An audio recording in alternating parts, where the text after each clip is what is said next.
Where are these monies going to? This is my question. Why is budget not implemented?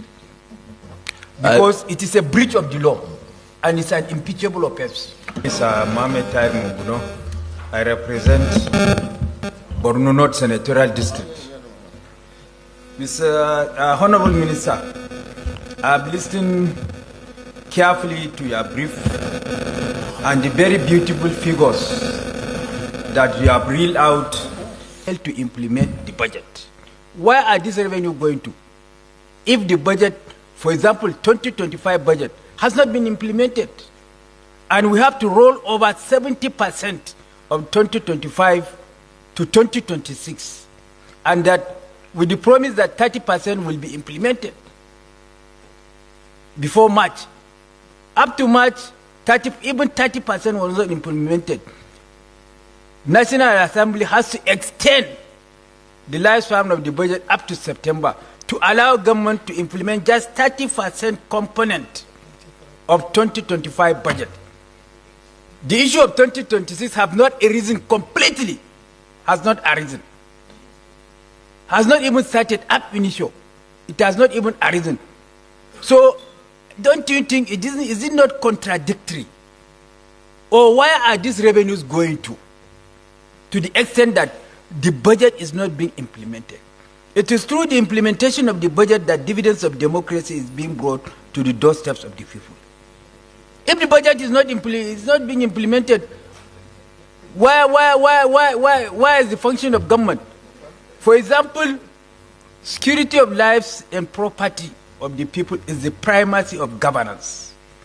All the security agencies that we have been interacting with them, they are reporting to us that they have received zero allocation in terms of their capital. Where are these monies going to? This is my question. Why is budget not implemented? Because it is a breach of the law and it's an impeachable offense.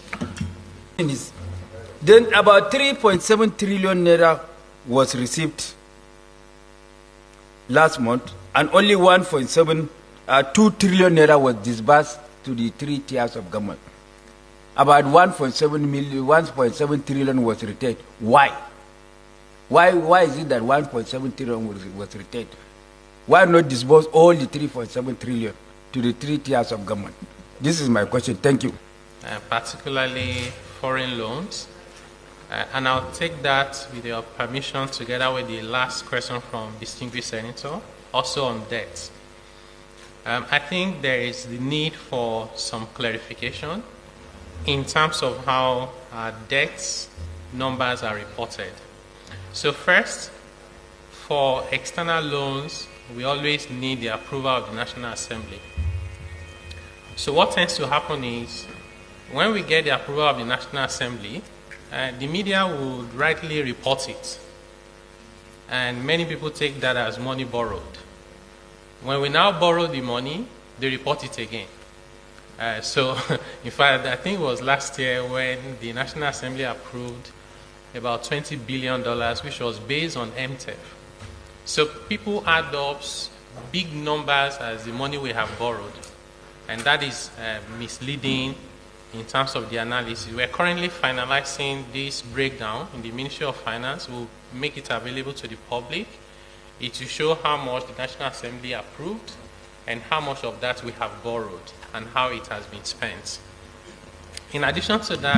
But you have not exceeded what National Assembly has approved? No, we haven't. Okay. In fact, we've not even taken half of what the National Assembly has approved. Okay. And we're also guided by the Fiscal Responsibility Act that only allows the government to borrow for capital expenditure and human development. So we are mindful of that. The other important issue is that, and the distinguished senator that asked the last question also spoke about this. When this administration came into power, public debt was around 75 trillion. But between then and now, many people would just simply compare the number before and the number now and say that this government has borrowed so much.